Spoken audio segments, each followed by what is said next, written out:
Welcome back. You're watching Nation Tonight. Another Indian student in the United States has been found dead. 25-year-old Mohammad Abdul Arfat from Hyderabad moved to the United States in 2023 for a master's at the Cleveland State University. He had been missing since the past few days, and now he has been found dead in Cleveland. Arfat had been missing for nearly 3 weeks. His father, Muhammad Salim, said they last spoke on the 7th of March and then his mobile was switched off. On the 19th of March, Salim received a call from an unidentified person who said Arfat had been kidnapped by a gang selling drugs and demanded $1,200. The caller also threatened to sell Arfat's kidneys if the ransom was not paid. Now, even as the Indian consulate oversaw the probe into this matter, Arfat has been found dead. Unfortunately, this is not the first time that an Indian or Indian origin student has been found dead this year. Arfat's is the 11th such death in 2024 alone. And the back-to-back deaths have left Indian students in the US and their families in India shocked and worried.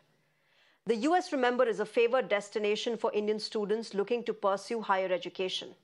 But with these instances continuing, questions remain on the safety of Indians in the United States and the threat that it poses to the big American dream that Indian students dream of. Let me get my guest tonight on the show. I'm joined by Rohit Sharma. He's an Indian journalist based in Washington, D.C. I'm also joined by Manju Sharma. She's a senior university guidance counselor at the B.D. Somani International School. Welcome to both of you. Namaskar. Rohit, let me start with you. This is a very concerning situation. And here in India, all of us are shocked. We are concerned as to what is happening to our students. 11th such case this year alone. What's been the sense that you're getting there with the kind of cases that you're seeing of Indian students being found dead? Yeah, thanks for having me. It's actually a very sad day. This is another show that I don't want to attend because of, it is really sad. The students have been dying. I think it's unfortunate.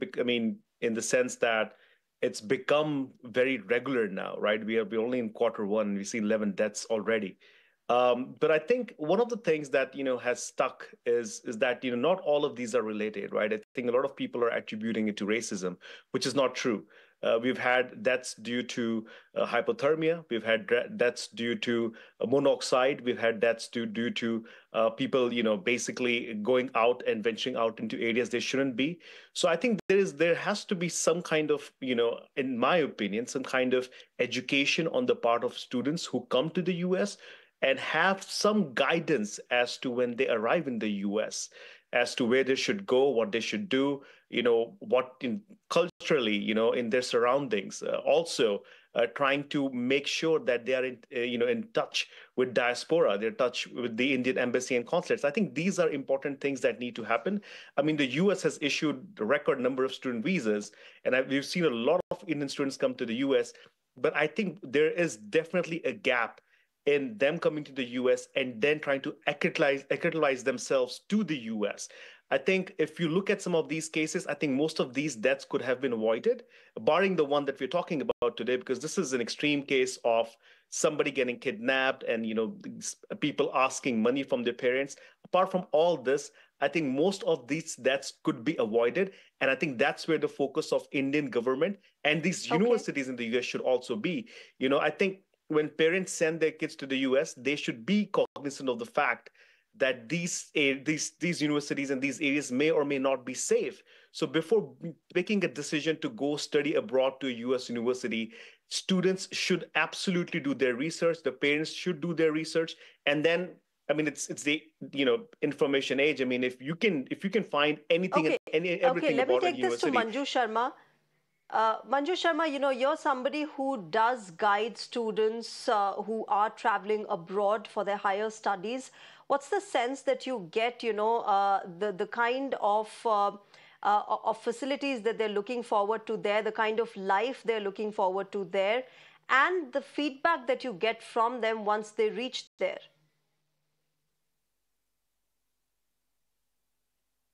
Thank you, Sneha. It's a very important question which you asked me. So first of all, it is really very sad state where we are discussing these things, whereas we see that so many students every year they go to US universities. For Indian students also, the US universities are the first choice. And even if we look at the data that in the US also, the maximum students, they come from India. There was a time when the China was hailing that the first, but now India is the first country like where maximum students are there.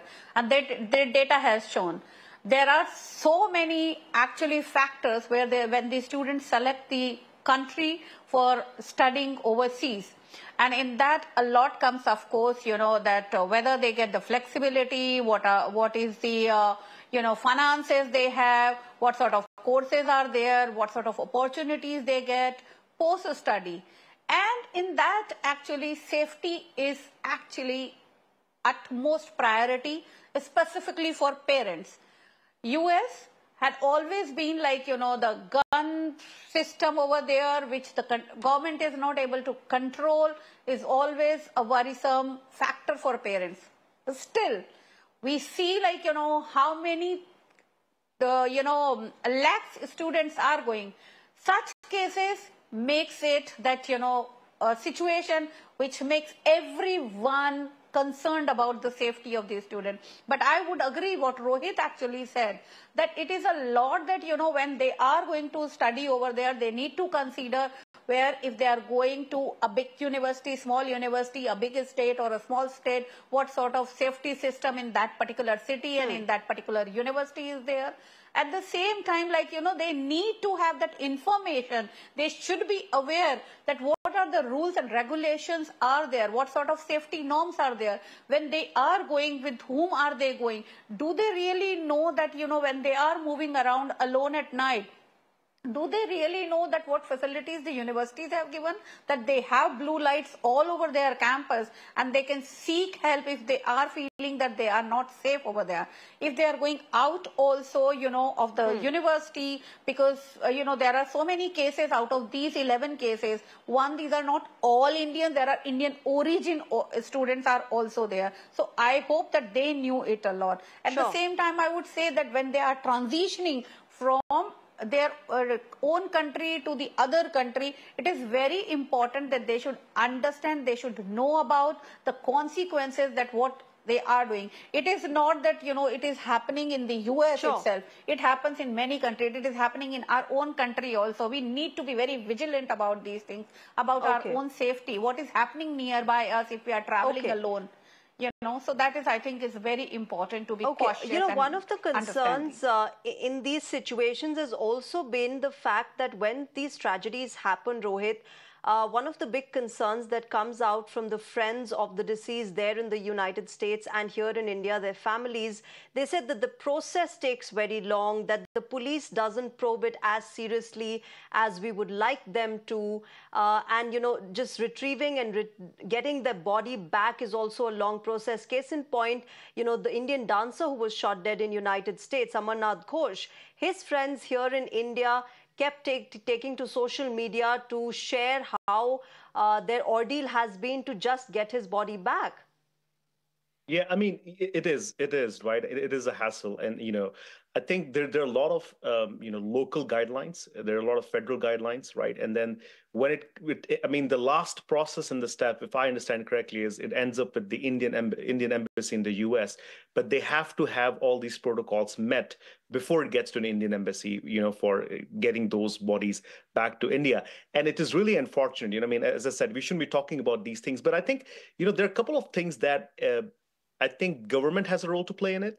I think the universities have a role to play in it. I also feel the community, the diaspora community has a role to play in, right? I mean, I think if we can sort of fill this gap right now by enhancing, safety of these students, right? Improving the search and rescue procedures, working with local authorities. I mean, we've got 4 consulates and an embassy in the US.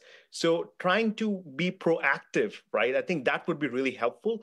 I think it's also important to, we've talked about increasing awareness and security. And I think one of the key things is to provide that support, right? And we've seen that the Indian diaspora comes together in providing support. But I think as a matter of fact, even today, I think we are catching up. We shouldn't be doing that. So I don't think we have system in place to be able to deal with this. We react. And I think now that we have a sad situation, an opportunity, maybe we could make it smoother going forward. But again, this is really sad. Yeah. I really want, through your medium, all the students in India to weigh their options.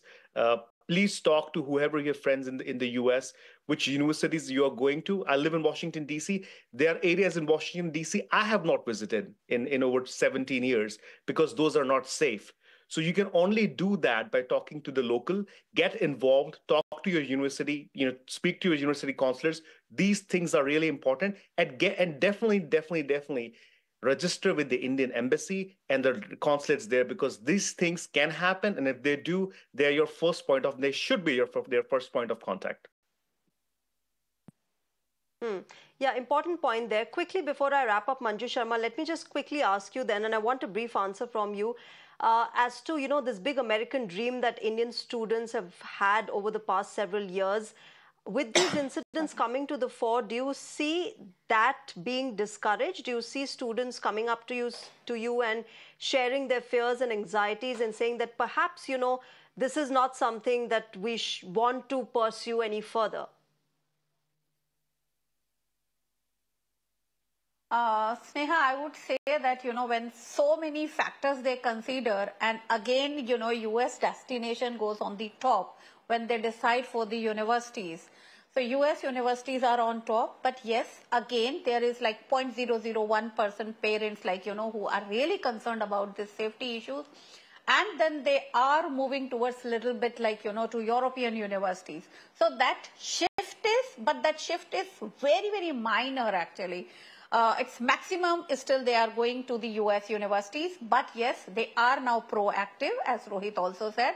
They are now gathering a lot of information. They are listening to the counselors also, that yes, how they need to be very aware of these factors, that, which are the areas they should go, which are the areas they should not go, what are the things they need to consider, when they are going out of the universities, because to maximum extent, they are absolutely safe in the universities. But yes, still, I think awareness and education are two important things that students need to take care of. And not just students, but the parents themselves also need to take care of, where they're sending their kids to and how safe is that place. Of course, countries need to do much more to ensure safety of foreign students as well. With that, we'll leave it there. Rohit Sharma and Manju Sharma, thank you very much to both of you for joining us and sharing your thoughts on this very concerning issue that is taking place in the United States. Thank you very much.